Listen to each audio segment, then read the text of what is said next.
Okay, this time I'm going to jump higher. This time I'm going to give it my all. But the last time I jumped, I hit my head. So this time I won't jump as high. Okay, here we go. Perfect. I jumped high enough not to hit my head anymore. Now I know what my limitations are. Hello and welcome to I Am. I'm David Andrade. There's a study of fleas in a jar.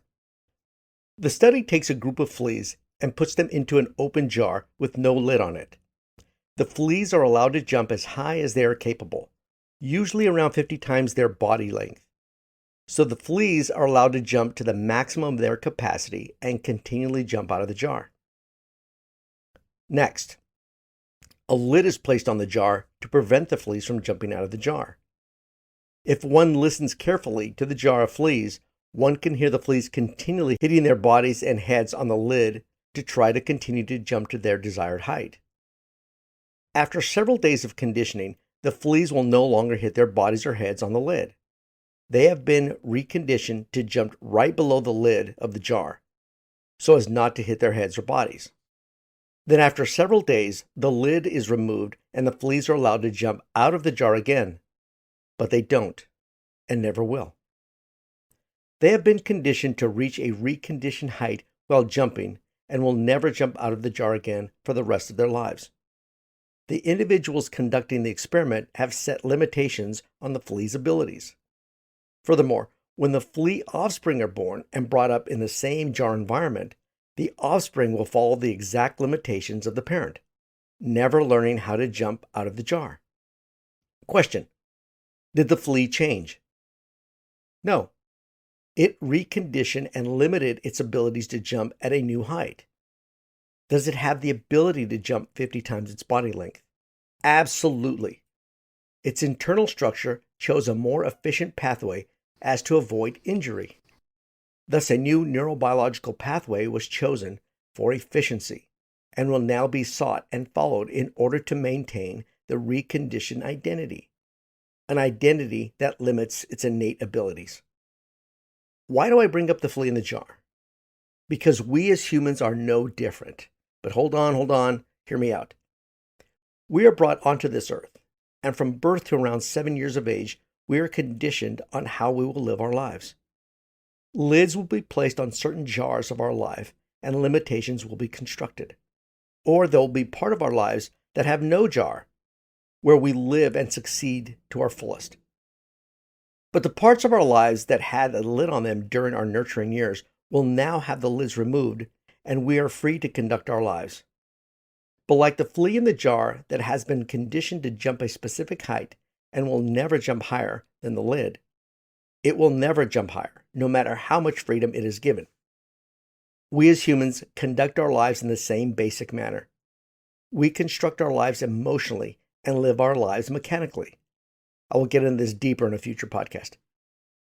We as humans have been conditioned to believe that our abilities have specific thresholds, some limited and some unlimited. But the parts that have perceived limitations really have no limitations. Our beliefs are only limited by the false lid on the jar. And like the flea that will go through life jumping to its new conditioned height, we as humans will go through life also jumping to a limited height and never knowing why. We just jump. Many people commented, "I don't live like a flea in a jar. I can choose to do whatever I want," which is absolutely true. But there's a subconscious lid that will keep one from obtaining success. A false sense of limitations, and you don't know what or even think about it. The flea kept hitting its head on the jar, didn't like it, limited its jumping height, and now jumps to the same height over and over again without even thinking about its limited ability. It just jumps. Do you know why you can't succeed in an area of your life that you truly want to succeed? Do you know why you succeed in an area of your life and you don't know why it is so easy? Subconscious conditioning of beliefs. Like a flea, its reconditioning has created a neurobiological pathway that makes jumping to a specific height efficient. Not good, not bad, efficient. And we as humans, through our conditioning, have created neurobiological pathways that are efficient, good or bad. And the conditioning, after a period of time, becomes a subconscious habit. Once it becomes a subconscious habit, it becomes your life. Look at it this way. Let's break it down. When I start to talk about conscious and subconscious, many people completely disregard this part of success. I start to lose people. Most everyone wants to hear motivational dialogue, something that makes them feel good for the moment, where they can feel excited, in control, powerful. Great. But one has to understand, will your subconscious allow the motivational dialogue to hold and propel you forward? I want to teach you how to succeed by understanding the mechanical process that guide forward success. So please stay with me on this. If you wander off, this is only your FLS, your false life script, as I call it. Your subconscious telling you not to listen because it does not fall into the efficiency state and identity that you now bear. So your subconscious tells you that it holds no resolution and to not take it into account. So stay with me on this. What is consciousness? Consciousness. You are manually controlling your wishes and your desires. When you wake up in the morning and tell yourself, I'm going to eat healthy today. I'm going to be happier today. I'm going to make more money today. These are your wishes and desires. Now, the subconscious or the autopilot might tell you, good luck with eating healthy today. I have to finish my donut first because my true identity is a bit overweight and I have to maintain that identity. Happier today? I don't think so. I hate my environment. My identity is not a happy person. Make more money today? Are you crazy? You hate your job. Your identity is that you aren't smart enough to make more money, and that identity has to be maintained. You will exist in a preconditioned subconscious identity. But the opposite is also true. Consciously, you could negatively be telling yourself, I am going to eat junk food today. I am angry at my life today. I am broke as a church mouse. And your subconscious will tell you, you're not going to eat that junk. I will let you have a bite of it, and that's all. But you are extremely healthy. You are not angry at your life. You are angry because a project didn't work out. You'll be back to being happy in 1 hour because your identity is a happy person. Or you're not as broke as a church mouse. You lost some money on an investment, but you will make more money today as you always do because your identity is that money is easy to make. And you are back in the more powerful you, back to your subconscious identity. The subconscious controls functions below our awareness, below our wishes and our desires. It controls our habits, our body functions, the parts of your life you aren't aware of, but makes you function. What controls your habits, your limitations? Your subconscious. Write down these numbers or subscribe at my website and I will send you these charts. The conscious is when you sit around and say, today I am going to run 10 miles. Today I'm going to not be so angry. Today I'm going to clean up after myself.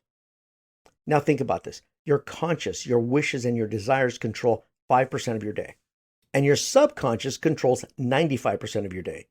This is the part that runs in the background, that runs your habits all day long. Who do you think is in control? The 5% or the 95%? Many times the conscious 5% thinks, since I have wishes, desires, and dreams, I am in control.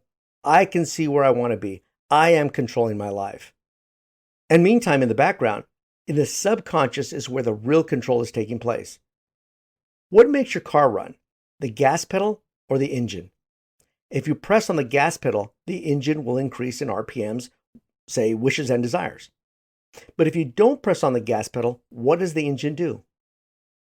It keeps idling subconsciously. It keeps running. The parts keep functioning, whether you step on the gas pedal or not. It is an example of the gas pedal is the 5% and the engine is the 95%.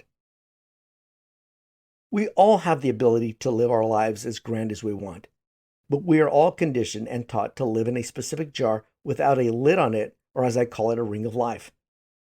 Through enough conditioning, our minds start to create efficient pathways to conduct our lives, and these neurobiological pathways can be good or bad. But the more efficient they become, the stronger the life habit becomes. The more focus on your life direction becomes.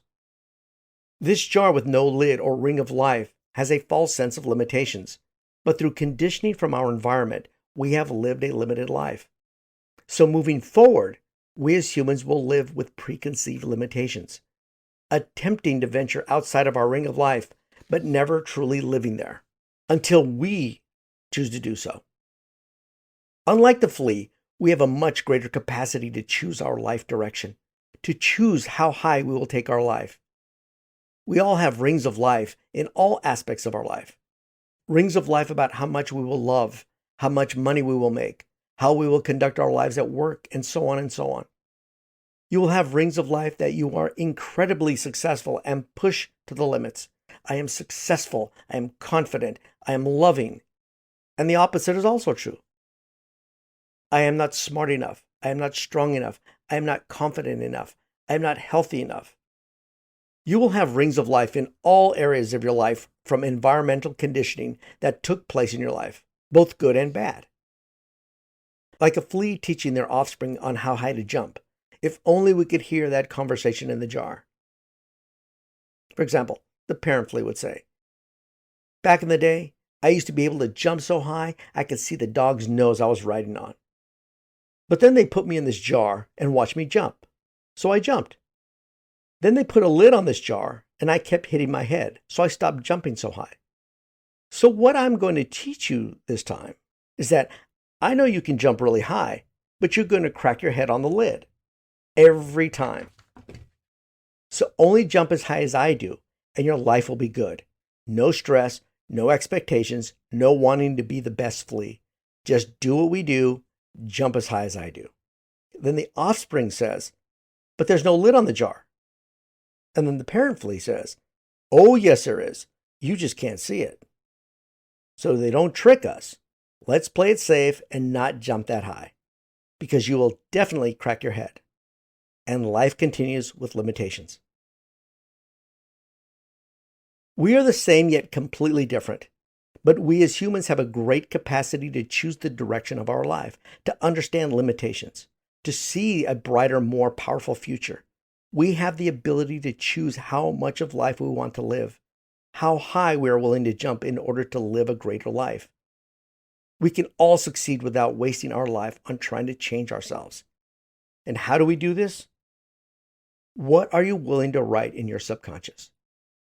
Since it runs 95% of your day, what do you want it to play over and over again? This is where the power of conscious comes into play. The conscious is the bulldozer, the mover, the shaker. This is the part that can do real destructive alterations to the subconscious. The conscious is the part that opens you up to all the inherent choices you have within you. You're at a supermarket pushing a cart ready to shop. In this case, the supermarket is you, all your abilities, all your choices. You are the 5% conscious, and the basket is the 95% subconscious. As you push your basket through the aisles looking for what to fill your basket with, you are the one choosing what you will put into your basket. The basket doesn't choose for you. Now you will decide to either go down the junk food aisle or the healthy food aisle. You fill up your cart, which is the 95% subconscious, and head to the checkout stand. And off you go. But now, what do you consume? You, the 5% conscious, consume what is in your cart, the 95% subconscious.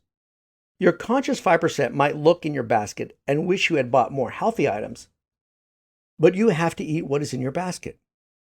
But remember, you are the supermarket. You have all the selections you want at your fingertips. You just have to go back into the supermarket and put better foods into your cart. And how does the subconscious function? How is it built? Through repetition. Specific actions being done over and over again until that repetitive conscious action becomes a subconscious habit, becomes an efficient pathway to follow. That is power of mind before mechanics. The mind sets the stage for what mechanical process will be adhered to. I want to expose you to how you function, how you think, how your life is conducted. I don't want to give you a rah-rah chant and make you feel good for a short period of time. I want you to understand what is controlling your life and how you have this massive, fantastic ability to steer your life in the direction that you want. You have this exuberant ability to live the best of your life, to be the greatest of yourself, to live the beauty of your inherent gifts. And this is all done without ever changing your life, but choosing your inherent gifts of greatness. You want to live a powerful life? Then build your subconscious with the powerful habits of love, passion, and success. Build your identity that incorporates all the qualities of your inherent beauty and strength. Remember, as I say in my book, you don't get what you want in life. You get who you are. You build your life emotionally and live it mechanically, subconsciously. And the quicker you understand this, the faster you can start to build the life you want to live by. Don't live like a flea in a jar with no lid on it. You have the wonderful powers to choose and live into your inherent greatness. Pick up a copy of my audio or paperback book at www.iammethod.com and go through the worksheets. And please share this podcast. My goal is to help people understand to never change their lives, but to choose their inherent gifts of greatness.